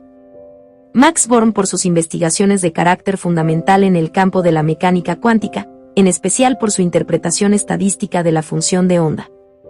Por su parte, Walter Bott, gracias a los aportes al establecimiento del método de coincidencia, y los descubrimientos que han llevado a cabo mediante el empleo de dicho método. Eugene Lamb, físico estadounidense, compartió con Paul y Karl Kusch, físico alemán, el Premio Nobel del año 1955. Realizaron estudios parecidos sobre el electromagnetismo del electrón, estableciendo Lamb el llamado efecto que lleva su nombre. En física, el efecto Lamb proviene de una pequeña diferencia observada en la energía asociada a dos niveles de energía en el átomo de hidrógeno. El Nobel de 1956 está asociado a tres físicos estadounidenses, William Bradford Shockley, John Bardeen y a Walter Brattain. Logran el galardón gracias a sus investigaciones acerca de los semiconductores y por el descubrimiento del transistor. Probablemente, la mayor revolución silenciosa del siglo XX.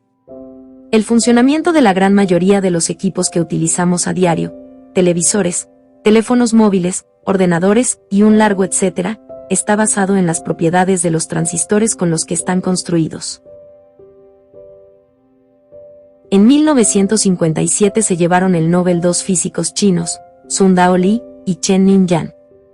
Aportaron avances fundamentales acerca de las leyes de la llamada paridad, relaciones de simple simetría bajo rotación, que han permitido realizar descubrimientos de gran importancia en el campo de las partículas elementales.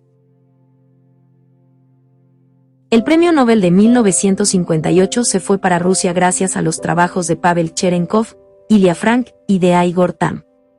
Básicamente lograron el premio gracias al descubrimiento e interpretación del efecto Cherenkov.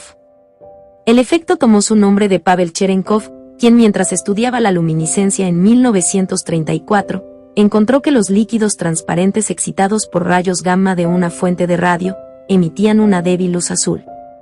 El examen exhaustivo del espectro, permanencia y polarización de esta emisión convenció a Cherenkov de que el fenómeno no era luminiscencia sino un nuevo tipo de radiación. Dos físicos estadounidenses se llevan el Nobel de 1959, Emilio Segre y Owen Chamberlain. Su gran logro fue probar la existencia de la antimateria. Más concretamente, habían confirmado la existencia del antiprotón, confirmando la existencia de la antimateria, abriendo las puertas al estudio de las grandes preguntas sobre el origen del universo y del Big Bang, que todavía hoy permanecen sin resolver.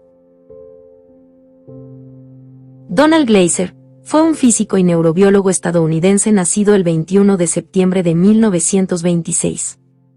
Recibe el Nobel de 1960, gracias al desarrollo de la cámara de burbujas.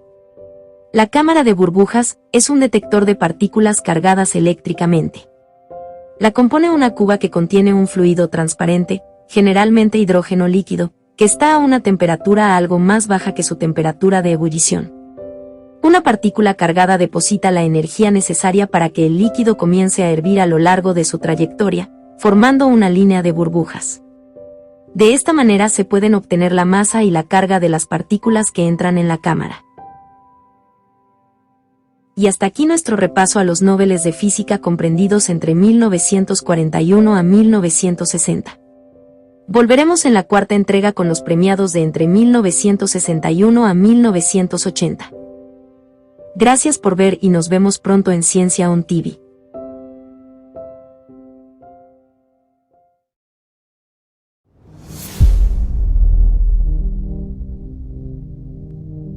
Bienvenidos a la cuarta parte. En esta ocasión, nombraremos los Nobeles de Física comprendidos entre 1961 a 1980. Rudolf Ludwig Mossbauer fue un físico alemán nacido el 29 de enero de 1929. Galardonado en 1961 con el Premio Nobel por sus investigaciones sobre la absorción de resonancia de la radiación gamma, que resultó ser la base fundamental para el descubrimiento de la fluorescencia de resonancia nuclear. Compartió premio con el físico estadounidense Robert Hofstadter, el cual lo logró gracias a sus estudios pioneros sobre la dispersión de los electrones en el núcleo atómico y por sus descubrimientos logrados en relación con la estructura de los nucleones. En 1962, un físico y matemático soviético llamado Lev Landau logra ganar el Nobel. Todo gracias a una pionera teoría matemática sobre el comportamiento del helio líquido como superfluido, a temperaturas cercanas al cero absoluto. Eugene Paul Wigner y Maria Guppert-Mayer logran ganar conjuntamente el Nobel de Física del año 1963 gracias a sus contribuciones a las teorías del núcleo atómico y de las partículas elementales, y por la aplicación de estas mediante los principios fundamentales de simetría. A su vez, ese mismo año, el físico alemán Daniel Jensen logra también hacerse con el galardón gracias a sus descubrimientos relacionados con la estructura nuclear de capas, un modelo creado para describir la estructura interna del núcleo atómico y una dinámica para los nucleones. Aleksandr Gennadievich y Nikolai Basov, junto con el físico estadounidense Charles Hart Townes, logran ganar conjuntamente el Premio Nobel de 1964. Sus trabajos fundamentales sobre la electrónica cuántica han permitido la construcción de osciladores y amplificadores basados en el principio Maser-Láser, que básicamente era un amplificador de microondas estimulada por la radiación, pero que opera en la región de microondas del espectro electromagnético. En 1965, Richard Feynman y Julian Swinger, junto con el físico japonés Shinichiro Tomonaga, logran el Nobel gracias a sus trabajos fundamentales en electrodinámica cuántica, generando consecuencias profundas para el desarrollo de la física de partículas elementales. Sus métodos lograban hacer predicciones de ciertas magnitudes físicas, con hasta 20 cifras decimales de precisión, un resultado poco frecuente en las teorías físicas anteriores. En 1966, el físico francés, Alfred Kastler, se hace con el ansiado Premio Nobel. el descubrimiento y desarrollo de métodos ópticos utilizados para el estudio de las resonancias hertzianas en los átomos le hacen conseguir el Nobel de ese año. Hans Albrecht Bethe fue un físico alemán de origen judío, ganador en 1967 del Premio Nobel. Se lleva el reconocimiento por sus contribuciones sobre la teoría de las reacciones nucleares, especialmente acerca de sus descubrimientos sobre la producción de energía en las estrellas. En 1938, Hans demostró que la fusión produce la enorme energía emitida por las estrellas. El Nobel de Física de 1968 se lo lleva el físico estadounidense de origen español, Luis Walter Álvarez. Se lleva el premio por su decisiva contribución al campo de la física de partículas elementales, pero en particular por el descubrimiento de un gran número de estados de resonancia, hechos probablemente a través del desarrollo de una técnica que le aplicó a la cámara de burbujas de hidrógeno, mediante el análisis de datos. 1969 fue un buen año para Murray Gell-Mann. Este físico estadounidense se lleva el Nobel por sus contribuciones sobre la clasificación de las partículas elementales y sobre las interacciones que existen entre ellas. Además, fue él quien descubrió los quarks, un tipo de partícula subatómica elemental que se encuentran en el núcleo del átomo, formando a los protones y neutrones. El Nobel de 1970 se otorga a dos físicos. El primero, Hans Gosta, físico sueco, logra el premio por sus fundamentales descubrimientos en el campo de la magnetohidrodinámica, los cuales dieron como resultado una fructífera aplicación en diferentes partes de la física del plasma. Por otro lado, el físico francés, Louis-Eugène Félix, logra también ese Nobel por sus trabajos y descubrimientos fundamentales acerca del ferromagnetismo, que han permitido importantes aplicaciones en la física del estado sólido, utilizando disciplinas tales como la mecánica cuántica, la cristalografía, el electromagnetismo y la metalurgia física. Denis Gabor fue un físico húngaro ganador en 1971 del Premio Nobel de Física. Todo gracias a la invención del método holográfico. El método holográfico es una técnica avanzada de fotografía que consiste en crear imágenes tridimensionales basada en el empleo de la luz. En 1948 realizó el primer holograma con la luz emitida por una lámpara de mercurio. John Bardeen, Neil Cooper y John Robert Schiffer logran el Nobel de 1972. Estos tres físicos estadounidenses trabajaron en conjunto para desarrollar la teoría de la superconductividad, también llamada teoría BCS, propuesta en julio de 1957. La superconductividad es la capacidad intrínseca que poseen ciertos materiales para conducir corriente eléctrica sin resistencia ni pérdida de energía en determinadas condiciones. En 1973 gana el premio Nobel el físico japonés Ryo Esaki, junto con el estadounidense Ivar Jaber. Lo consiguen gracias a sus trabajos acerca de sus descubrimientos experimentales en cuanto a los fenómenos de túnel en semiconductores y superconductores, respectivamente. Ese mismo año, logra también el premio el físico galés Brian Josephson.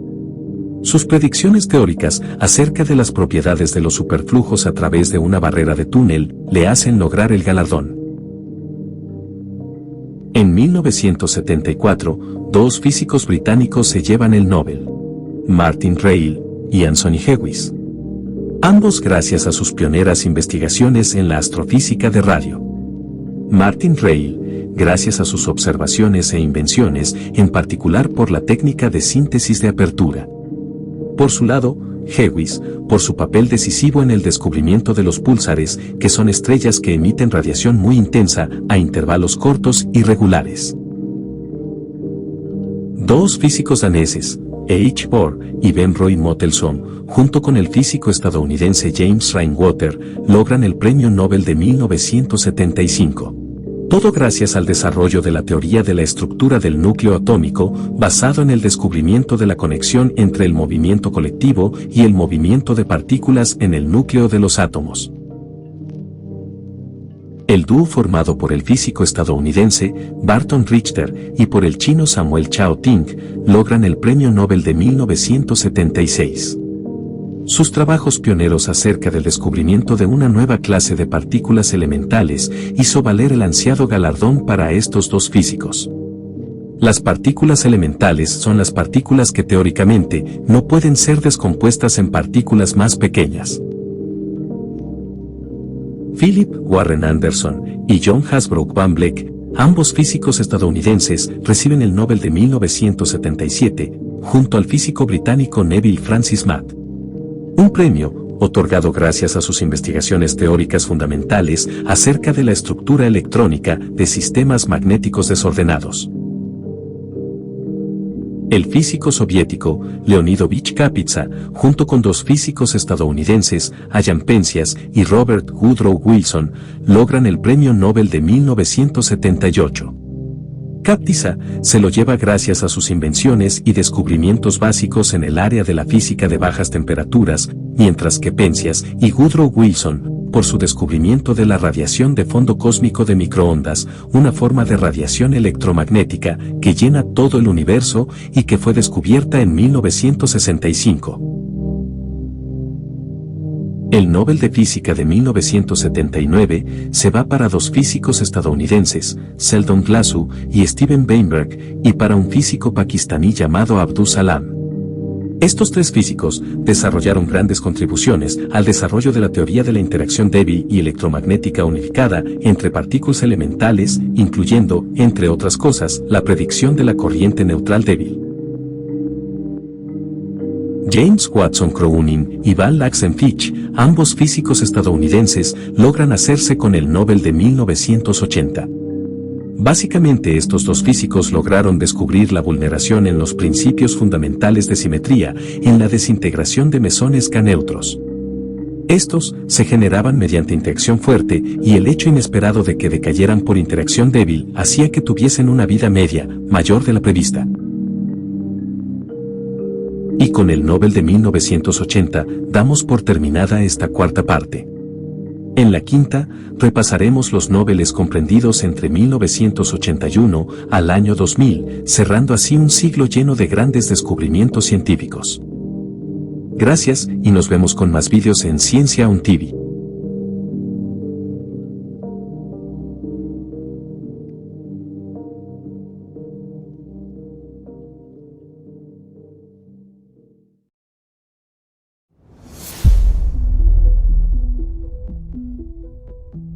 ...2020 ha sido un año con grandes retos para la ciencia. Por la situación excepcional que nos ha tocado vivir, ha supuesto un gran esfuerzo para toda la comunidad científica. Al margen de las prioridades, se han logrado grandes avances científicos en muchas y diferentes áreas. Repasamos aquí 5 de los descubrimientos más importantes que nos ha dado este año. La ingeniería genética comenzó en los años 70 con el bioquímico Paul Berg, donde obtuvo una molécula de ADN recombinante, constituida por fragmentos de ADN de diferentes especies. Sin embargo, los métodos de aquella época presentaban dos grandes limitaciones: eran imprecisos y difíciles de aplicar a gran escala. Con la llegada de la técnica llamada CRISPR, en 2012, se abría la posibilidad de alterar una cadena de ADN, permitiendo cortar y pegar un gen que causa una enfermedad y cambiarlo por otro que no provoque ese problema, una auténtica revolución en la medicina. Este año, este tipo de edición genética ha sido utilizada con éxito por primera vez para tratar dos trastornos sanguíneos hereditarios: la beta-talasemia, una enfermedad que afecta la capacidad del cuerpo para crear glóbulos rojos, y la anemia de células falciformes, una enfermedad que hace que los glóbulos rojos se deformen y entorpezcan la circulación. En ambos casos, después de recibir el tratamiento, los pacientes no sufrieron los dolorosos síntomas que provocan estas enfermedades ni han necesitado transfusiones. Gracias al desarrollo de este método, Emmanuelle Charpentier y Jennifer Doudna fueron las ganadoras del Premio Nobel de Química en este 2020. En la actualidad, uno de los grandes problemas que el mundo tiene es el desperdicio de la energía producida. Cuando se transporta electricidad, se producen pérdidas que son más altas, cuanto mayor es la distancia y cuanto menor es la tensión a la que transportamos esa energía eléctrica. En Estados Unidos, más del 60% de la energía se pierde entre el momento en que es generada y el momento en el que se consume finalmente. Una temperatura bajísima, muy cercana al cero absoluto, es la principal condición que define a los llamados superconductores. Por tanto, los materiales superconductores a temperatura ambiente podrían revolucionar la red eléctrica. Este año investigadores de la Universidad de Rochester, en Estados Unidos, observaron la propiedad superconductora en un compuesto de hidruro de azufre carbonoso a una temperatura de tan solo 15 grados centígrados, siendo un descubrimiento esperanzador y revolucionario. Sin embargo, esta propiedad solo apareció a presiones extremadamente altas de 267.000 millones de pascales. El desafío ahora será encontrar formas de crear superconductores a temperatura ambiente, a presiones más bajas, lo que los hará económico producirlos en mayor volumen. En el año 2017 se descubrió en una isla de Indonesia, por azar, lo que a priori eran unas pinturas rupestres en una cueva, donde se representaba una escena con al menos 8 pequeñas figuras con forma humana, equipadas con lanzas, que aparecen junto a 2 jabalíes y 4 búfalos. Todas fueron pintadas al mismo tiempo, en el mismo estilo artístico, con la misma técnica y el mismo pigmento ocre. Después de 3 años de estudio, investigadores determinaron la edad de la pintura, lo que la convirtió en el registro de arte figurativo más antiguo hecho por humanos modernos. El estudio presentado, de hecho, ha consistido en una medición de la degradación radiactiva del uranio que se ha formado en los dibujos de la cueva, sobre unos 4,5 metros de pared, que dio como resultado una franja de edad que oscila entre los 35.100 y los 43.900 años de antigüedad.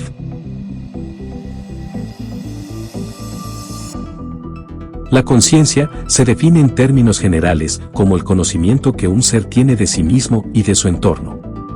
No es una característica común dentro de las especies que habitan nuestro planeta, sin embargo, sabemos que algunos primates, delfines, orcas o elefantes, junto con los seres humanos, disponen de esta característica. Ahora un estudio realizado en este 2020 ha concluido que una especie de ave, Corvus corone, más conocidos como cuervos, poseen conciencia primaria o sensorial. En concreto, tienen experiencias subjetivas, una capacidad que hasta ahora solo se había demostrado en primates y nunca en el pequeño cerebro de las aves. Este estudio implica la posibilidad de que esta conciencia podría ser mucho más común entre mamíferos y aves de lo que se pensaba hasta ahora. La primera vacuna de la historia fue descubierta por el médico rural inglés Edgar Jenner en 1796, donde logró combatir la viruela.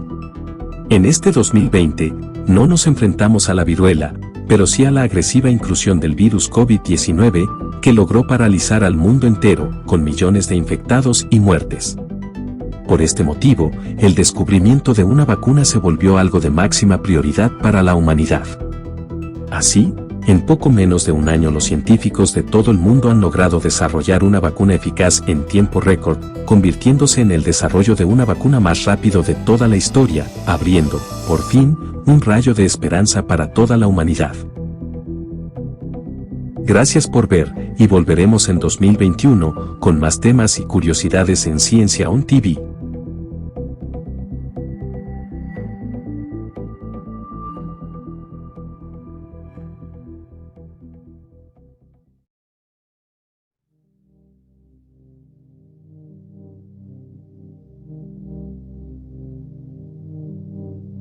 El descubrimiento de una nueva partícula, el 4 de julio del 2012, ha tenido una repercusión que va más allá de las fronteras de la física.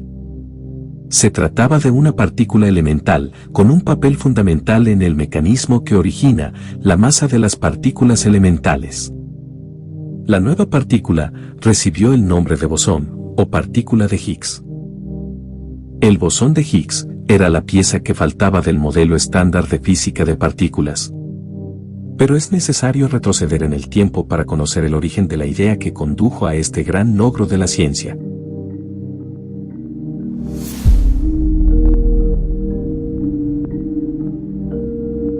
En los años 60, un grupo de físicos, entre los que se encontraba el británico Peter Higgs, llegaron a la conclusión de que debería existir una partícula que confirmara una de las incógnitas del modelo estándar de la física de partículas. La incógnita de cómo interactuaban unas con otras. Higgs demostró matemáticamente que existe un campo en que las partículas interactuaban en función de su masa. Según él, este campo se extendía por todo el universo, dotando de masa a las partículas gracias a un bosón, cuya existencia se demuestra por la manera que interactuaba con las demás. Su idea fue publicada en varias revistas científicas como una teoría hipotética. La ciencia simplemente no disponía de las herramientas necesarias para demostrarla. 50 años después, la construcción del colisionador de hadrones más grande jamás visto, por fin, podría dar una respuesta a las ideas de Higgs. Y la respuesta no se hizo esperar. El bosón de Higgs era ya una realidad.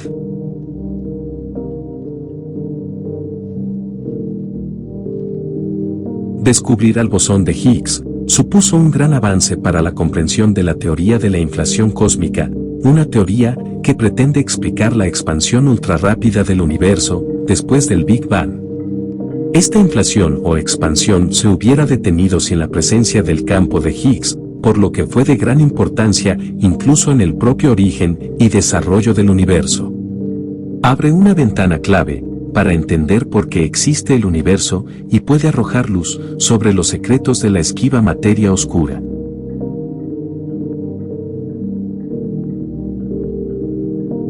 Este gran hito de la ciencia logró explicar qué es lo que dio masa a todo el universo. Sin bosón y campo de Higgs, nada en el universo tendría masa, y si hubiera algo serían partículas sin masa moviéndose a la velocidad de la luz. No habría ni estrellas, ni átomos, ni tampoco físicos preguntándose estos temas. En otras palabras, el universo no existiría tal y como lo conocemos. Gracias por ver, y volveremos con más temas y curiosidades en Ciencia On TV.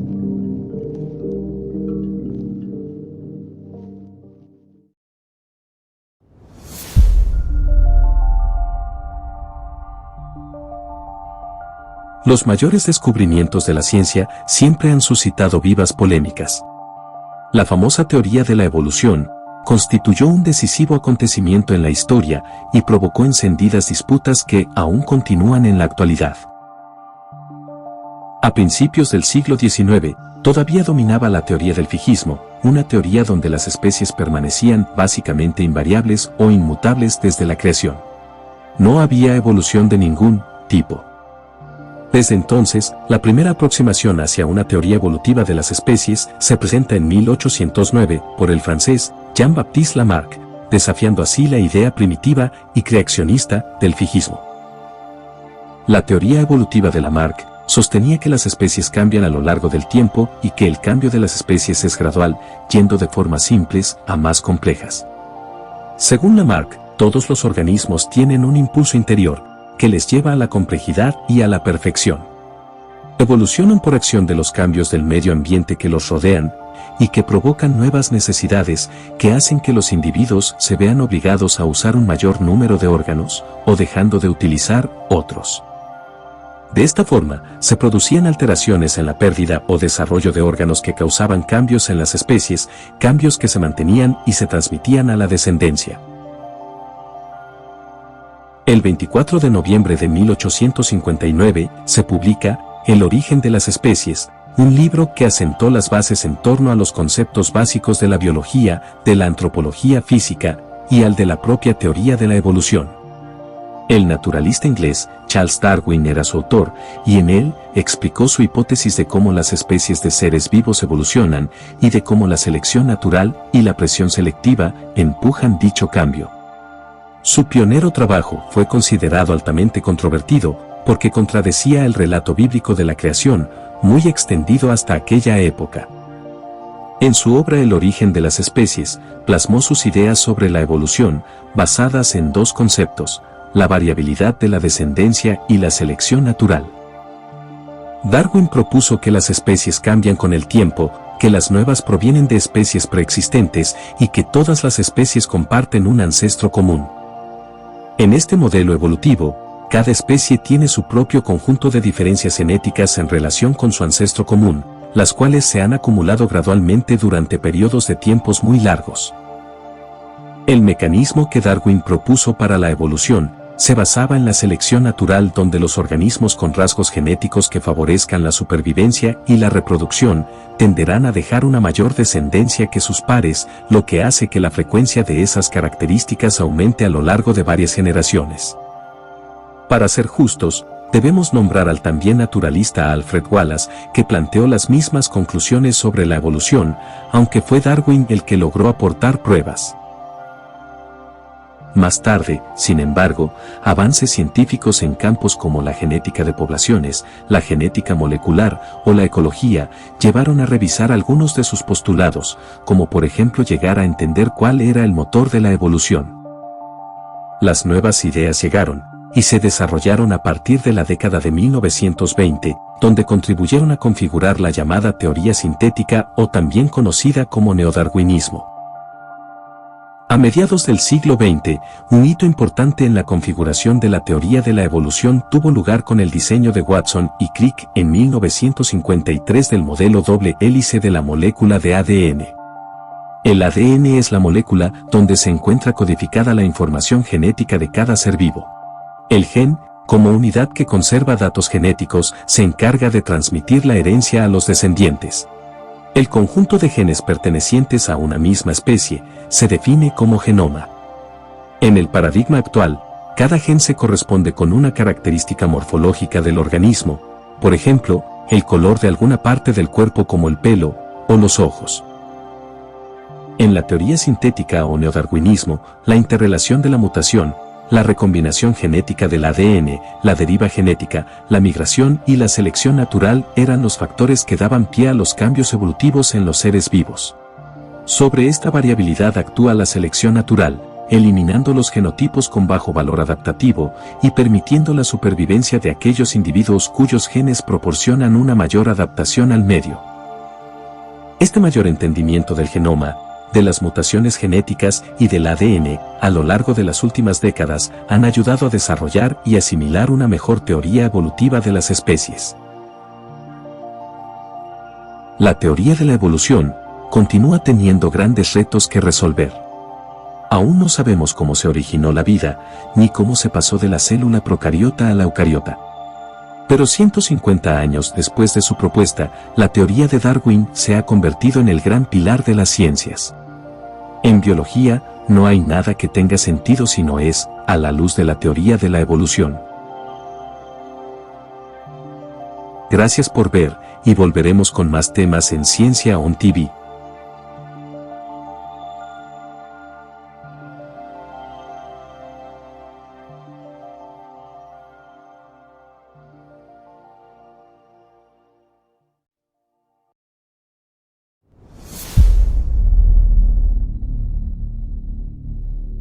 A tan solo 300 millones de kilómetros de la Tierra, se encuentra Marte, el planeta más visitado y explorado de todo el sistema solar. Debe su nombre al dios de la guerra de la mitología romana y es también conocido como el planeta rojo, por la apariencia que le confiere el óxido de hierro, que predomina en su superficie.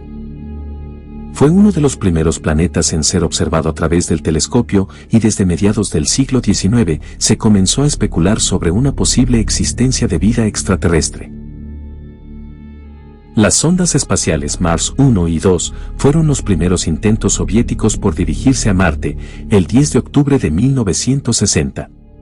Sin embargo, diversos problemas evitaron que estas sondas fuesen las primeras en conseguirlo, ya que ninguna logró abandonar la órbita de nuestro planeta. La primera misión exitosa se realizó el 28 de noviembre de 1964, con el lanzamiento de la nave espacial Mariner 4. La nave sobrevoló Marte entre el 14 y el 15 de julio de 1965, donde se tomaron las primeras fotografías y planos del planeta, capturando un total de 22 imágenes. La primera sonda en pisar suelo marciano fue la Mars 3 soviética, el 2 de diciembre de 1971. Un par de décadas más tarde, llegarían los rovers exploradores. La misión Mars Pathfinder aterrizó el 4 de julio de 1997 en la región de Ares Vallis, el cual contaba con Sojourner, un pequeño rover del tamaño de un microondas equipado con hardware para realizar varios experimentos científicos, siendo el primer rover en explorar el planeta. En los siguientes años, se lanzarían hasta 4 exploradores distintos. El rover Opportunity, lanzado en 2004, se convierte en el explorador que más tiempo ha estado sobre la superficie de Marte y el que más información valiosa ha aportado, llegando a revelar la presencia de agua en el pasado y enviando a la Tierra más de 200.000 imágenes del planeta. Actualmente, el único rover operativo a día de hoy es el Curiosity, lanzado el 6 de agosto de 2012, donde lleva 8 años escudriñando la superficie de Marte y enviando imágenes a la Tierra. Muy pronto, se le unirá el que es considerado el rover más avanzado tecnológicamente hasta el momento, el Perseverance de la NASA, lanzado el 30 de julio de 2020, diseñado para recorrer la superficie marciana, extraer pistas sobre si pudo existir vida en el pasado, capturar audio y vídeo de alta calidad y recoger rocas y muestras de tierra. Pero a fin de cuentas, y con toda esta odisea espacial, ¿qué hemos aprendido acerca de Marte? Marte es el cuarto planeta más cercano al Sol, situado justo después de la Tierra. Es el último de los 4 planetas interiores del Sistema Solar, conocidos también como planetas terrestres o rocosos. Después de Mercurio, es el más pequeño del Sistema Solar. Su radio es igual a 3.390 kilómetros, aproximadamente la mitad del de la Tierra. Aunque en muchos aspectos Marte es un planeta muy distinto a la Tierra, los dos planetas también tienen similitudes importantes. Los días marcianos duran poco más de 24 horas, mientras que su año tarda unos 687 días terrestres debido a su mayor radio orbital al Sol. Los elementos que pueden encontrarse en la corteza de Marte incluyen hierro, aluminio, magnesio, calcio y potasio. Tiene una atmósfera muy delgada, compuesta principalmente por dióxido de carbono, la cual la hace vulnerable a meteoritos y asteroides que llegan del espacio. Además, esta atmósfera hace que las temperaturas en Marte puedan variar de entre menos 150 a 20 grados centígrados, dependiendo de las zonas del planeta y de la época del año. Los polos en Marte indican que están cubiertos de agua congelada, siendo un buen indicador de que pudo existir océanos de agua en el pasado, donde habría podido desarrollarse vida microbiana. En su corteza se pueden encontrar algunos de los accidentes geográficos más impresionantes de todo el Sistema Solar. Valles Marineris se considera el cañón más grande del Sistema Solar, con una longitud de 4.000 kilómetros, una anchura de 700 kilómetros y hasta una profundidad de 7 kilómetros. Además, en nuestro vecino planeta se encuentra la montaña más alta del Sistema Solar, conocida como Monte Olimpo, el cual se considera un volcán de casi 22 kilómetros de altitud y más de 600 kilómetros de diámetro. Phobos y Deimos están considerados como sus dos lunas naturales. Phobos tiene un radio medio de 11 kilómetros y Deimos de 12,4 kilómetros y se encuentran sumamente próximos al planeta, con Phobos orbitando a tan solo 9.400 kilómetros de distancia. Aunque existen distintas teorías sobre el origen de estos satélites naturales, una de las hipótesis es que se trata de dos asteroides que a lo largo del tiempo han quedado atrapados en una órbita a su alrededor. Viajar a Marte, e incluso asentar humanos allí, es sin ningún género de dudas, el gran objetivo de la NASA de cara al presente siglo. Encontrar la tecnología adecuada para llegar a Marte, superar los desafíos tecnológicos que permitan el regreso de la misión, asumir los enormes costes económicos de la construcción de la nave, o incluso paliar los efectos de la radiación cósmica, son entre otros, los principales retos para conseguir alcanzar la gran meta y el hito espacial del siglo. Gracias por ver, y volveremos con más temas en Ciencia On TV.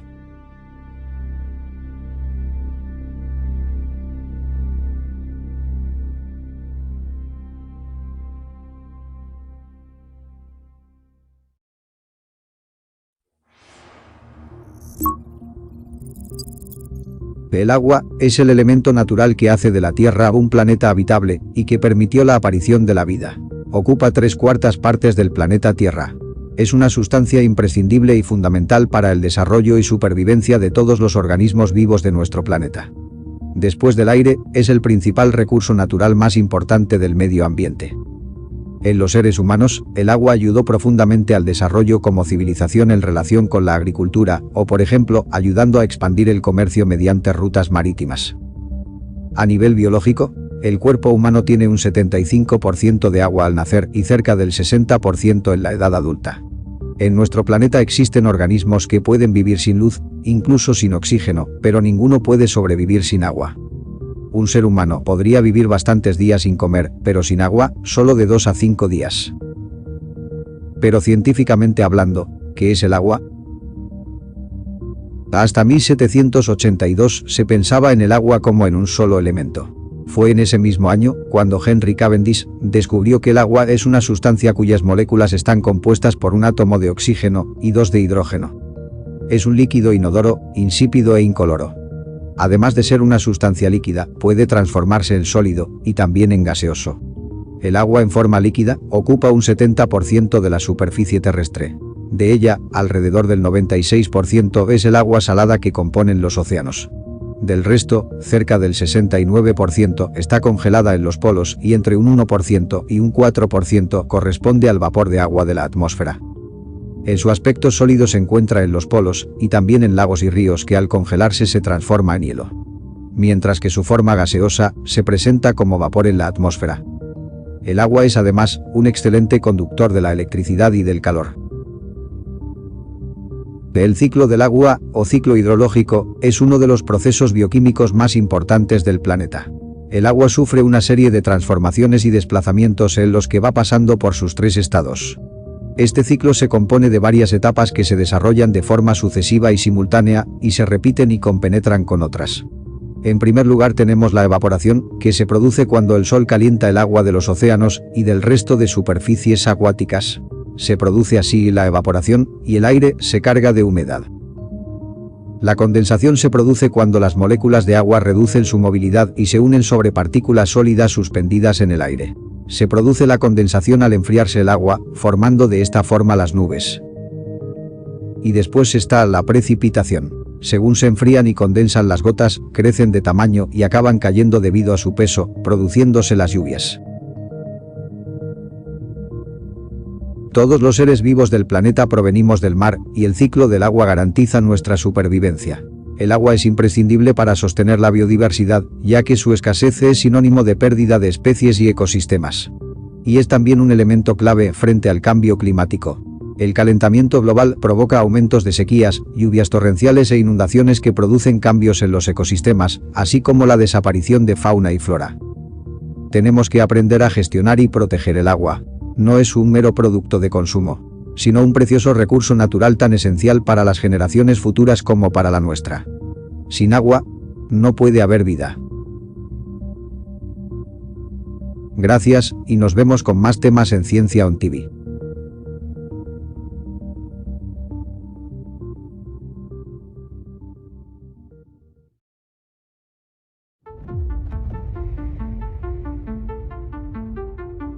La NASA encontró por primera vez rastros de agua en una zona de la Luna iluminada por el Sol. El descubrimiento se realizó utilizando SOFIA, el observatorio volador más grande del mundo. Se detectó en el cráter Clavius, un gran cráter en el hemisferio sur de la Luna, el cual es visible desde la Tierra. Podría haber sido depositada por pequeños impactos de meteoritos o creadas por la interacción de partículas energéticas expulsadas por el Sol. El hallazgo apoya la hipótesis de que la presencia de agua no está limitada a las regiones frías y oscuras de la Luna, y podría estar distribuida por toda la superficie lunar.